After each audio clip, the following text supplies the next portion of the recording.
మన ప్రభువైన రక్షకుడైన యేసుక్రీస్తు పరిశుద్ధ నామములో మీ అందరికీ శుభములు తెలియచేస్తున్నాను. మీరందరూ ప్రభు యొక్క కృపను బట్టి క్షేమంగా ఉన్నారని ఆశిస్తూ ఉన్నాను. ఈరోజు బలపరిచే వాక్యము లూకా సువార్త 5వ అధ్యాయము 3వ వచనము. ఆయన ఆ దోణిలో సీమోనుదైన ఒక దోణి ఎక్కి దరి నుండి కొంచెం త్రోయమని అతన్ని అడిగి కూర్చుండి దోణిలో నుండి జనసమూహములకు బోధించుచుండెను. సీమోను తన సహోదరుడైన ఆంద్రియా ద్వారా నడిపించబడిన వాడై ప్రభువైన యేసు వద్దకు వచ్చాడు. ప్రభు అతన్ని చూచి కేఫా అని పిలిచాడు. ఆ మాటకు రాయి అని అర్థము. కేఫా అన్నా పేతురు అన్నా ఒకటే, ఎందుకంటే ఈ రెండు మాటలు కూడా రాయి అనే అర్థాన్నే ఇస్తాయి కనుక.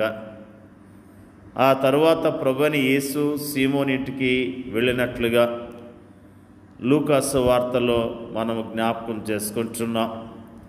సీమోను ప్రభువును ఎరిగినప్పటికీ, ప్రభు తన ఇంట్లోనికి వచ్చినప్పటికీ సీమోను ఇంకనూ సీమోనుగానే ఉన్నాడు. ఎందుకంటే అతడు తన జీవితాన్ని అనుభవపూర్వకముగా ప్రభువునకు ఇంకనూ సమర్పించలేదు.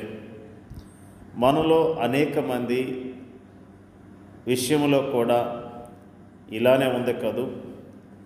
ప్రత్యేకించి నూతన విశ్వాసుల విషయంలోనూ క్రైస్తవ గృహాలలో జన్మించినప్పటికీ ఇంకనూ ప్రభువుకు తమ జీవితాలను సమర్పించని వారి విషయంలోనూ కూడా ఇలానే ఉంటుంది. అయితే ఒక దినాన ప్రభు సీమోను దోణిను కోరుకున్నాడు. దాన్ని ఉపయోగించి విస్తారమైన జనసమూహానికి బోధించాడు. ఆ తర్వాత ఆయన సీమోనును చూచి, నీవు దోణిను లోతునకు నడిపించి చేపల పట్టుటకు మీ వలలు వేయడని చెప్పాడు. ప్రభు అలా చెప్పడం ఆ సమయంలో సీమోనుకు హాస్యాస్పదముగానే ఉండి ఉంటుంది. ఎందుకంటే అతడు మరియు అతని సహచరులు రాత్రంతా ప్రయత్నించారు, కానీ ఒక చేపను కూడా పట్టలేకపోయారు. అందుకే అతడు ప్రభువును చూస్తూ, ఏలినవాడా, రాత్రి అంతయు మేము ప్రయాసపడితే కానీ మాకేమీ దొరకలేదు అన్నాడు. అయితే ఆ తర్వాత అతడు ఏమనుకున్నాడో ఏమో, అయినను నీ మాట చొప్పున వలలు వేతనని ఆయనతో చెప్పెను. వాస్తవానికి అతడు ప్రభు చెప్పిన వెంటనే ఆ పని చేసి ఉండాలి. కానీ అతడు తనకంతా తెలుసన్నట్లుగా తన ప్రావీణ్యతను గురించి అతిశయిస్తూ తన ప్రయాసం అంతటిని గురించి గొప్పగా చెప్పుకుంటూ అలా చేయటంలో ఏం ప్రయోజనం లేదన్నట్లుగా మాట్లాడాడు. ఆ తర్వాత నువ్వు చెప్పావు కాబట్టి చేస్తున్నాను, కానీ ఏం ప్రయోజనం ఉండదన్నట్టు అపహాస్య ధోరణిలో మాట్లాడుతున్నాడు. అయినను అనే ఈ మాటను మనం జాగ్రత్తగా గమనించాలి. అతడు యజమానుడా అనే అర్థమిచ్చేలా ఏలువాడా అని ఒకవైపు మాట్లాడుతూనే మరోవైపు అయినను అని అతడు అంటున్నాడు. ఇక్కడ మనకు సంపూర్ణ విధేయత కనిపించట్లేదు, కానీ కొద్ది విధేయత మాత్రమే కనిపిస్తుంది. అయితే ఆ తర్వాత అతడు వలను నీళ్ళలోనికి వేయగానే వల పిగిలిపోయేంతగా విస్తారమైన చేపలు పడ్డాయి. ప్రభు మాట శక్తివంతమైన మాట, అది నెరవేర్పులోనికి వచ్చే మాట.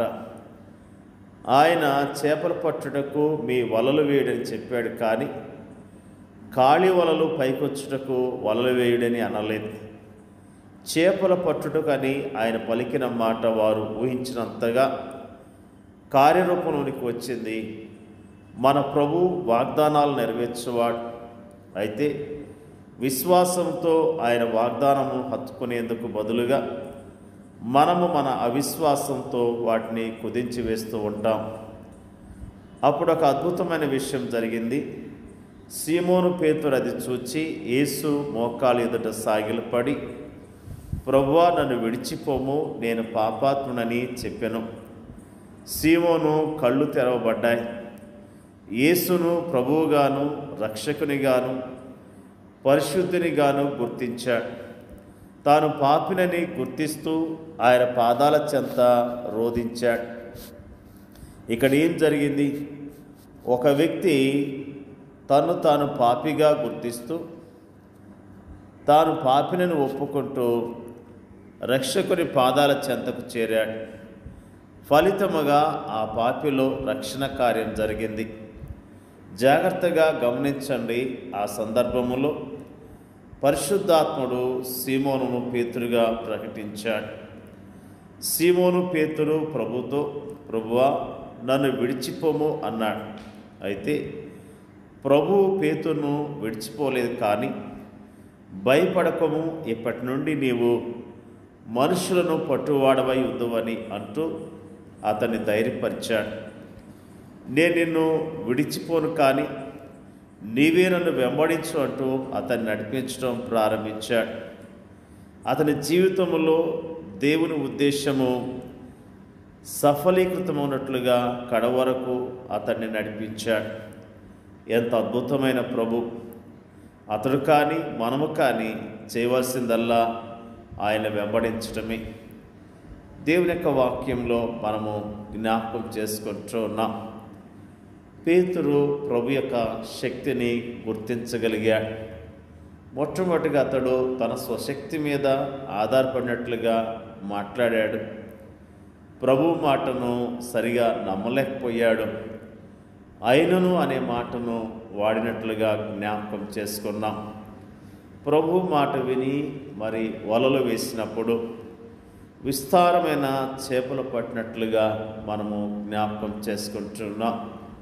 పరిచర్య చేస్తున్న సేవకులమైన మనము, విశ్వాసులమైన మనము ఆయన మాట చొప్పున సువార్త పరిచర్య చేయవలసిన వారమై ఉన్నాం.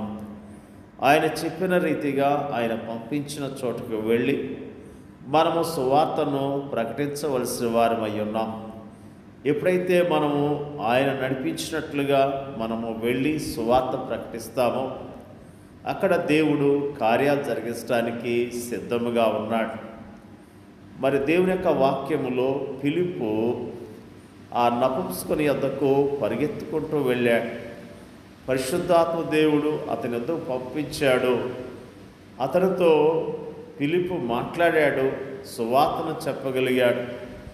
ఆ నపుంసకుడైన అధికారి సువార్త విని ప్రభుని అంగీకరించాడు, బాప్తిసం కూడా తీసుకున్నాడు. పరిశుద్ధాత్మ దేవుడు మనం నడిపించినట్లుగా దేవుని చిత్తానుసారంగా పరిచర్య చేస్తూ దేవుని గణపరుద్దాం. దేవుని యొక్క వాక్యాన్ని దీవించునుగాక. పరిశుద్ధుడైన మా తండ్రి, నీకు వందనాలు, స్తోత్రాలు. పేతురు యొక్క జీవితంలో అద్భుతాన్ని జరిగించినందుకు నీకు స్తోత్రాలు తండ్రి. పేతురు జీవితంలో జరిగించిన కార్యాన్ని బట్టి వందనాలు తెలియజేస్తూ ఉన్నాం.